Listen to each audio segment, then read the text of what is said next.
Good evening friend. आज अब हम लोग स्टील स्ट्रक्चर शुरू करने वाले हैं। तो इस सेशन में, इस लेक्चर में आपका स्टील डिज़ाइन के बारे में पूरा क्लियर डिटेल इन्फॉर्मेशन दिया जाएगा।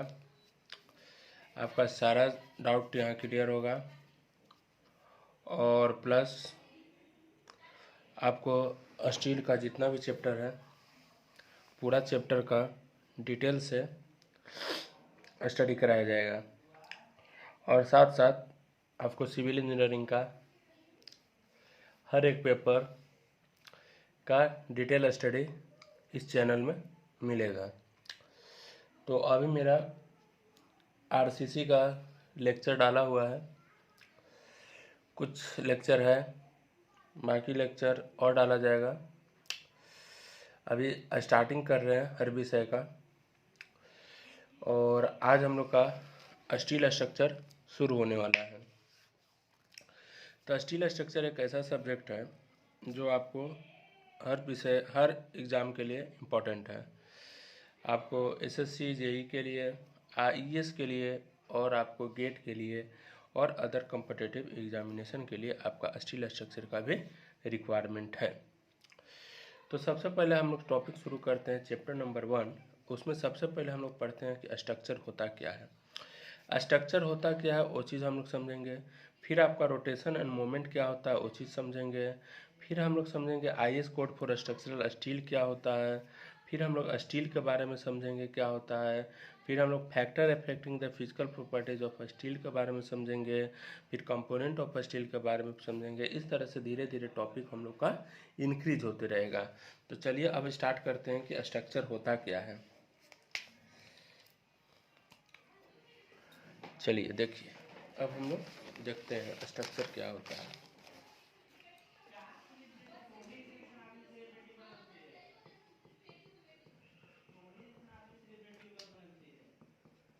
combination of member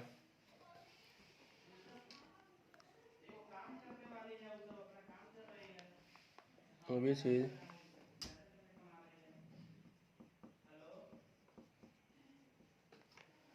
designed for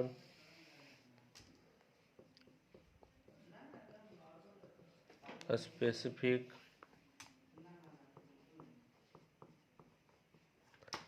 purpose is known as the structure। तो उस चीज़ को हम लोग क्या कह देते हैं, स्ट्रक्चर कह देते हैं। देखिए, कॉम्बिनेशन ऑफ मेंबर माने जो मेंबर है उसको हम लोग ऐड करेंगे। जैसे बीम हो गया, आपका कॉलम हो गया, तो ये सब चीज़ आपका क्या हो जाता है, मेंबर हो जाता है। तो यही सब चीज़ को हम लोग एक दूसरे पे ऐड करते जाएंगे, जिसको हम लोग डिज़ाइन करते हैं स्पेसिफिक पर्पज़ के लिए।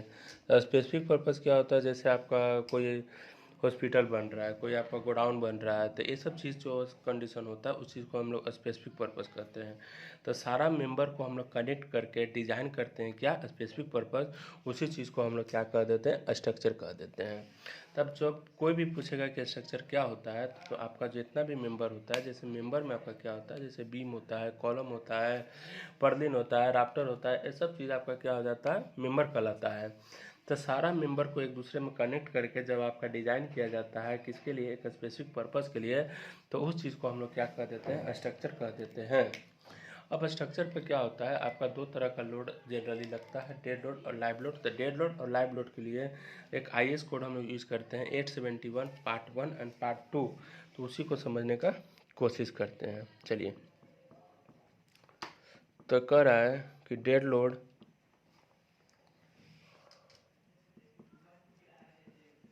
and live load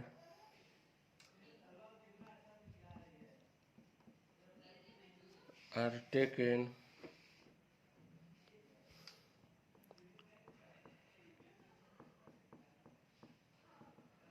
corresponding to IS 875 part 1 and 2। तो आपका यहाँ पे क्या है, डेड लोड और क्या है, लाइव लोड। तो डेड लोड और लाइव लोड को कौन सा IS कोड के हिसाब से चलता है? IS 875 part 1 and 2। अब देखिए इसमें क्या है, आपका स्पेसिफिक पर्पस एक था, तो स्पेसिफिक पर्पस क्या होता है उसी के बारे में अब हम लोग जानते हैं। तो देखिए क्या कर रहा है कि godown, hospitals, schools, etc. are the specific purpose। तो वही कह रहा है कि गोडाउन, हॉस्पिटल, स्कूल, ये सब चीज़ आपका क्या हो जाता है, स्पेसिफिक पर्पस कहलाता है। चलिए अब हम लोग आगे समझने का कोशिश करते हैं। तो अब एक चीज़ था मेंबर, अब मेंबर क्या होता है उसके बारे में अब हम लोग समझते हैं। जैसे आपका beam column etc made up of wood, steel,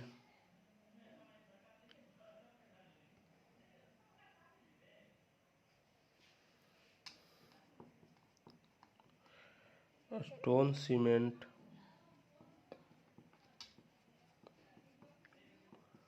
concrete, RCC, CFRP, GFRP, cold are the member। तो बीम और कॉलम ये सब जो होता है इसी चीज़ को हम लोग क्या कह देते हैं, मेंबर कह देते हैं। जो आपका किसका बना होता है, वुड का बना होता है, स्टील का बना होता है, स्टोन सीमेंट का बना होता है, फिर आपका कंक्रीट का बना होता है, आरसीसी का बना होता है, सीएफआरपी के बना होता है, जीएफआरपी का बना होता है। तो यही सब चीज़ जो होता है इस चीज़ को हम लोग क्या कह देते हैं, मेंबर कह देते हैं। तो सबसे पहले हम लोग समझें कि स्ट्रक्चर क्या होता है, स्ट्रक्चर में कितना लोड लगता है, उस लोड का IS कोड क्या है, फिर हम लोग समझें कि स्पेसिफिक पर्पस क्या है, फिर हम लोग समझें कि मेंबर क्या होता है। अब देखिए स्टील वर्क के लिए हम लोग कौन सा IS कोड यूज कर, वो भी हम लोग अब देखते हैं। तो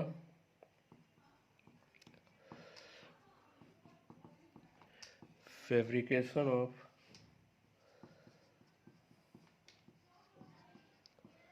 steel work shall be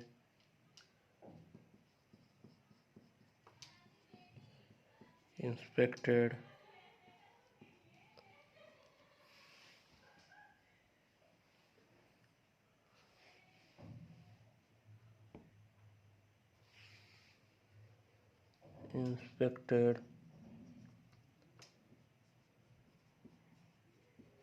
and tested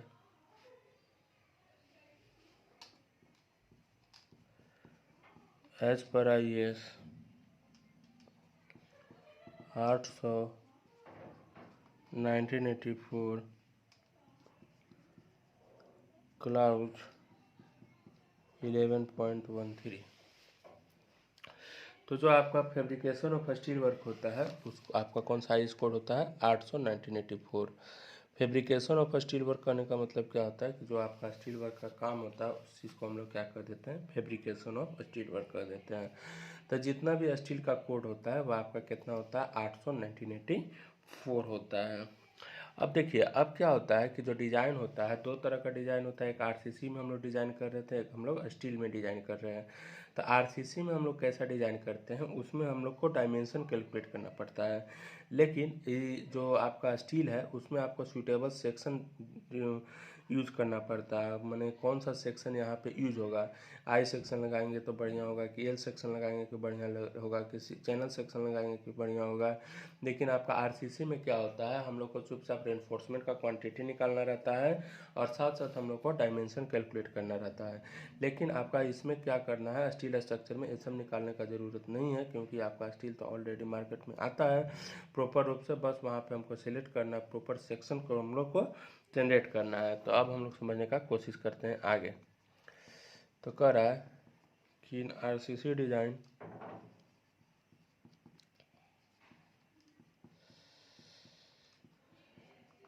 happen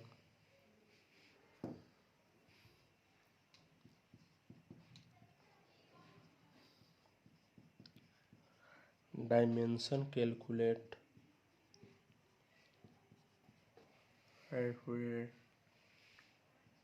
और एरिया ऑफ स्टील। तो आरसीसी डिज़ाइन में हमको क्या क्या कैलकुलेट करना है, हमको डायमेंशन कैलकुलेट करना है और साथ साथ हमको स्टील का एरिया कैलकुलेट करना है। लेकिन स्टील डिज़ाइन में क्या होता है वो चीज़ को हम लोग को समझने का कोशिश। तो इन स्टील डिज़ाइन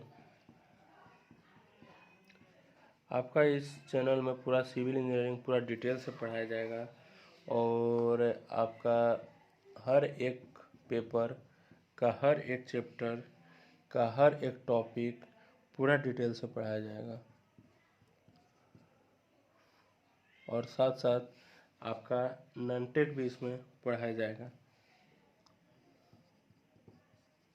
और साथ साथ रीजनिंग, एप्टीट्यूड और आपका इंजीनियरिंग मैथमेटिक्स भी पढ़ाया जाएगा और साथ साथ आपका आईईएस का जीएस पेपर जितना है वो सारा चीज़ इसमें कवर किया जाएगा। तो अभी हम लोग धीरे धीरे आगे बढ़ते हैं। आपका एस्टिमेटिंग एंड कॉस्टिंग का भी प्लेलिस्ट है, आपका आरसीसी का भी प्लेलिस्ट है। अब हम लोग स्टील स्ट्रक्चर करते हैं। तो स्टील स्ट्रक्चर का भी 10-12 को लेक्चर करके उसके बाद शुरू करेंगे दूसरा विषय, फिर उसके बाद दूसरा विषय। अभी हम लोग स्टार्टअप देते हैं विषय को, और जब स्टार्टअप मिल जाएगा तो हम लोग को सिर्फ आप उसका एप्लीकेशन यूज करना रहेगा। और एप्लीकेशन यूज करने में ज़्यादा टाइम नहीं लगेगा, क्योंकि जब भी हम लोग को बिल्डिंग को बनाते हैं तो बिल्डिंग बनाने में फाउंडेशन में ज़्यादा टाइम लगता है, आपका सुपर स्ट्रक्चर में ज़्यादा टाइम नहीं लगता है।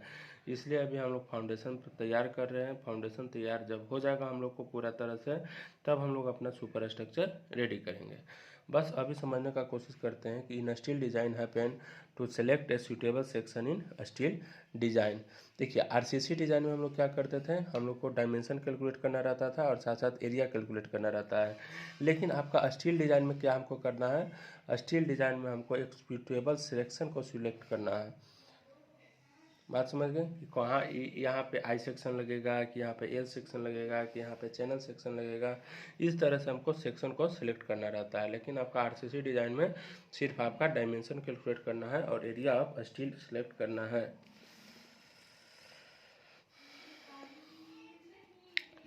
तो structural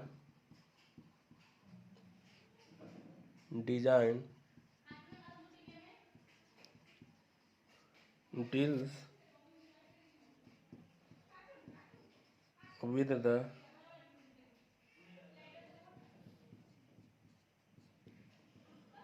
selection of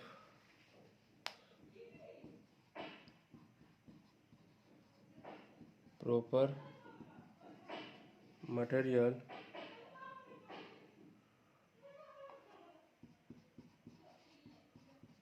proper size,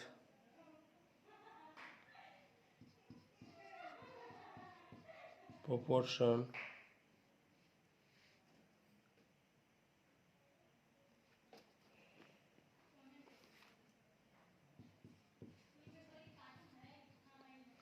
shape of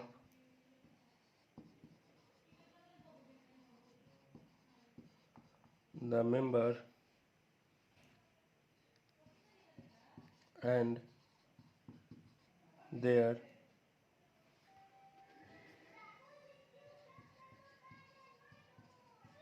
connection details. चलिए, तो देखिए क्या है कि स्ट्रक्चरल जो डिज़ाइन है इसमें क्या क्या डील किया जाएगा। जब स्ट्रक्चरल डिज़ाइन हम लोग कर देंगे तो उसमें आपको सबसे पहले प्रॉपर मटेरियल सेलेक्ट करना पड़ेगा, कौन सा मटेरियल हम लोग को यूज़ करना है। फिर आपका प्रॉपर साइज़ हम लोग को उसका सिलेक्ट करना पड़ेगा। फिर हम लोग उसका शेप हमको इंडिकेट करना पड़ेगा, शेप करना पड़ेगा। फिर आपका उसका कनेक्शन किस तरह से होगा उसके बारे में हम लोग को डिटेल आइडिया लेना पड़ेगा। तो इस तरह हम लोग को स्ट्रक्चरल डिज़ाइन में हमको ध्यान रखना है। आपका साइज़ के बारे में ध्यान रखना है, उसका शेप के बारे में ध्यान रखना है, उसका मटेरियल कौन सा यूज़ करेंगे और उसका कनेक्शन डिटेल क्या होगा, ये सब चीज़ के बारे में हम लोग को पढ़ना है। अब क्या होता है कि कॉम्बिनेशन क्या होता है उसके बारे में हम लोग समझने का कोशिश करते हैं। तो कह रहा है कि it is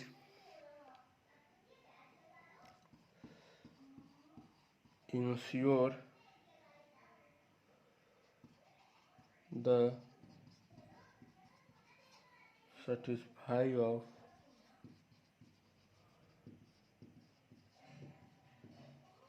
equilibrium condition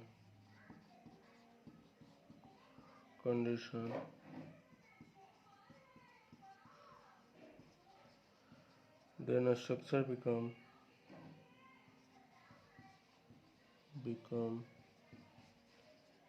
a stable means combination. बात समझ में आ गया। तो देखिए, तो जो आपका स्ट्रक्चर है वह आपका इक्विलिब्रियम कंडीशन को सेटिस्फाई करेगा, तब स्ट्रक्चर जो होगा आपका स्टेबल हो जाएगा। मतलब उस चीज़ को कॉम्बिनेशन कहेंगे, यानी कंबाइंड हो जाएगा।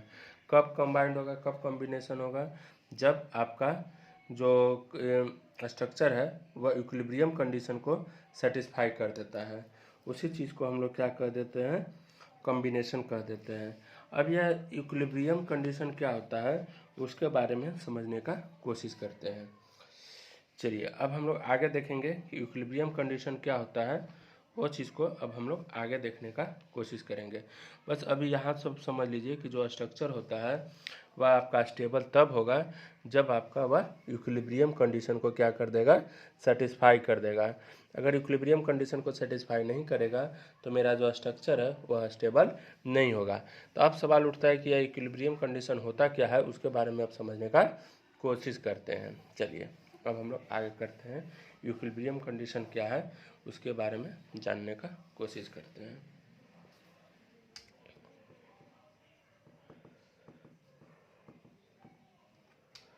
तो इक्विलिब्रियम कंडीशन ये क्या होता है, summation F X equal to 0, summation F Y equal to 0 और summation M Z equal to 0। जब हम लोग स्ट्रक्चरल एनालिसिस पढ़ेंगे तब हम लोग पूरा और डिटेल में पढ़ेंगे कि ये सब चीज़ होता क्या है। बस अब ये समझ लीजिए कि समेशन एफ एक्स बराबर क्या होता है कि फोर्स इन एक्स डायरेक्शन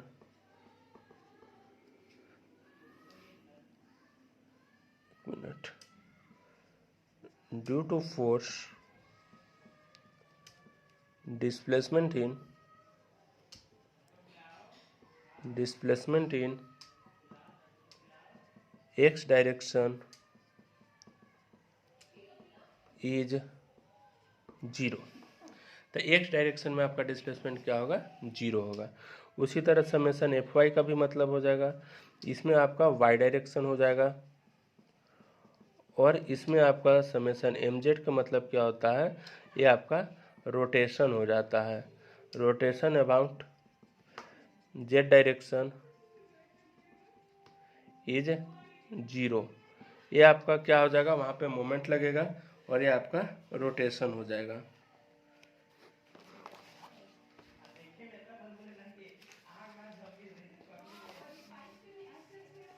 चलिए, तो अब हम लोग को rotation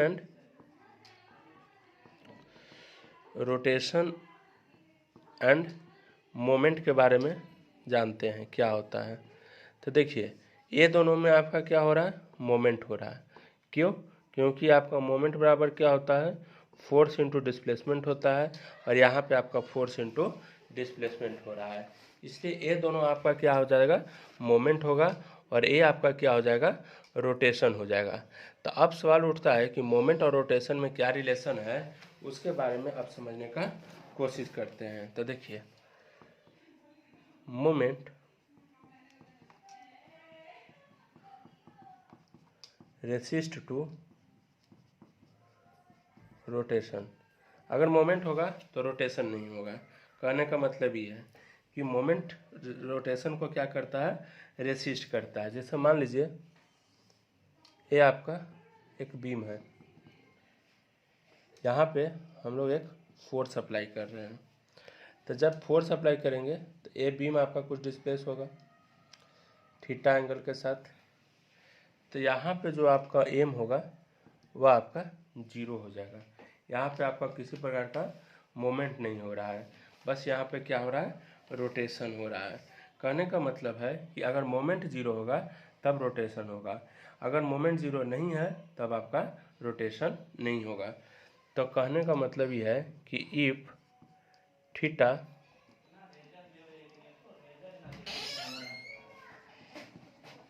not equal to zero, if theta not equal to 0, then moment equal to 0। बात समझ में आ गया। अगर थीटा आपका 0 के बराबर नहीं होगा तब मोमेंट आपका 0 होगा। बात समझ में आ गया। ये थीटा है, अगर थीटा आपका 0 नहीं है इसका मतलब मोमेंट 0 है। अगर थीटा 0 हो गया तो इसका मतलब मोमेंट 0 नहीं होगा। मतलब कहने का मतलब एक दूसरे का उल्टा है। थीटा यहाँ क्या इंडिकेट कर रहा है, रोटेशन इंडिकेट कर रहा है। चलिए अब आगे हम लोग देखते हैं। इसका मतलब अगर रोटेशन होगा तो मोमेंट नहीं होगा, और मोमेंट होगा तो रोटेशन नहीं होगा। जैसे ये एक बीम है, इसमें आपका ऊपर से लोड लग रहा है, यहाँ पे थीटा आपका क्या है, 0 है, किसी प्रकार का आपका मूवमेंट नहीं है। क्यों? क्योंकि यहाँ नीचे से आपका एक मोमेंट लग रहा है जो आपको उसको डिस्प्लेस किए हुए हैं। तो कह रहा है कि if theta is equal to 0 then moment, एक पॉइंट को याद रखना है, if then moment not equal to 0। बात समझ में आ गया। तो ये दूसरा पॉइंट को हमको याद रखना है। तो कहने का मतलब है कि अगर रोटेशन होगा तो मोमेंट नहीं होगा, और मोमेंट होगा तो रोटेशन नहीं होगा। आगे कह रहा है कि all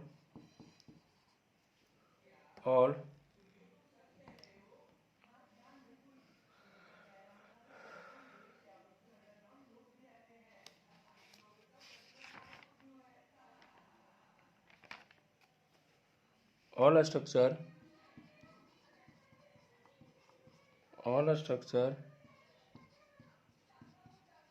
are stable but not in equilibrium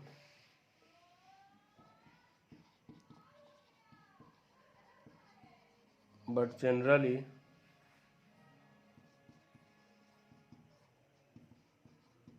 equilibrium structure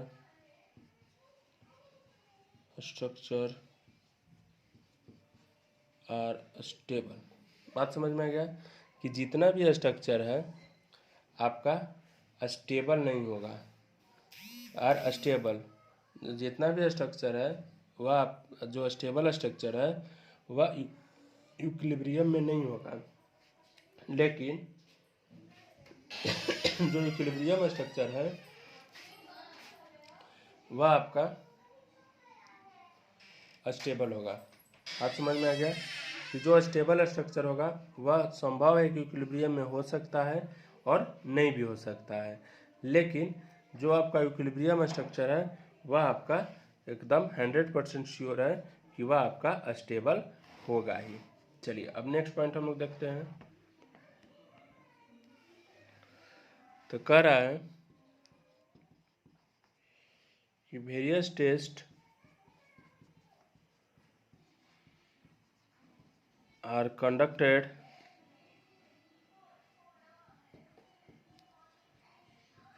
in the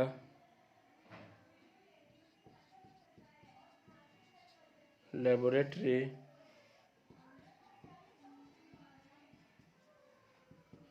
to determine the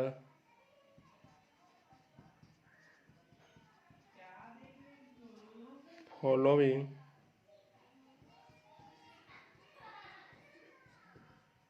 properties of